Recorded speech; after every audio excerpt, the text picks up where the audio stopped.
उत्तर प्रदेश के फिरोजाबाद जनपद की तहसील सिरसागंज में बीते दिनों दिन दहाड़े हुई 10 लाख रुपए की लूट की वारदात का तीसरे दिन भी खुलासा नहीं हो सका। लगातार चल रही जांच के बावजूद पुलिस के हाथ अब तक खाली है, जिससे स्थानीय स्तर पर असंतोष और चिंता का माहौल गहराता जा रहा है।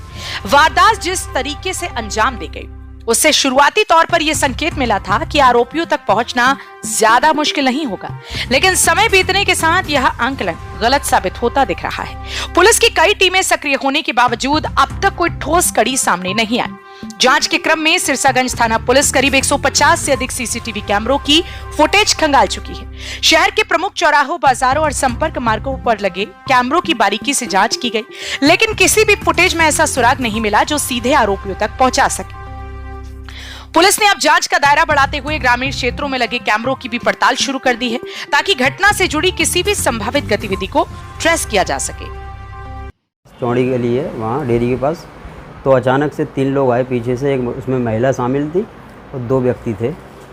तो आगे उनने मेरी मोटरसाइकिल के आगे मोटरसाइकिल अपनी लगा दी और मुझसे लूट पार कर ली और तमंचा दिखा के उन्होंने ये सब वारदात को अंजाम दिया। लेकिन इस बीच जांच के दौरान आम लोगों के सहयोग का अभाव भी सामने आया है। अराव रोड स्थित नगला शिव सिंह में पुलिस एक घर पर लगे सीसीटीवी कैमरों की फुटेज देखने पहुंची, लेकिन संबंधित व्यक्ति ने फुटेज उपलब्ध कराने से इनकार कर दिया। नतीजन पुलिस टीम को बिना जांच पूरी किए ही लौटना पड़ा।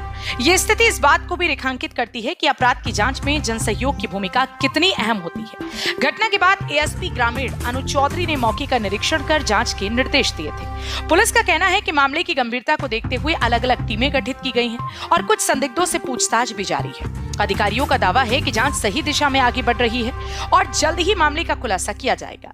फिलहाल लगातार प्रयासों और दावों के बावजूद नतीजा सबके सामने न आना कई सवाल खड़े कर रहा है। क्या तकनीकी निगरानी के बावजूद अपराधी पुलिस की पकड़ से दूर हैं, या फिर जांच में कहीं कोई अहम कड़ी अब भी छूट रही है? लेकिन उस समय लूट के समय आपकी तरफ से कोई प्रतिरोध नहीं किया गया? प्रतिरोध किया सर, मैं डर गया था कि तमंचे की वजह से डर गया था, इस वजह से मैं पीछे हट गया। मैंने कि जो होगा वो होगा ही, मुझ में तमंचा लग जाएगा बाई चांस तो मैं तो पड़ा रह जाऊंगा। इसलिए मेरे आगे मेरे एक बीवी है और एक बच्चा भी है, इस वजह से मैं पीछे हट गया था। बस यही है।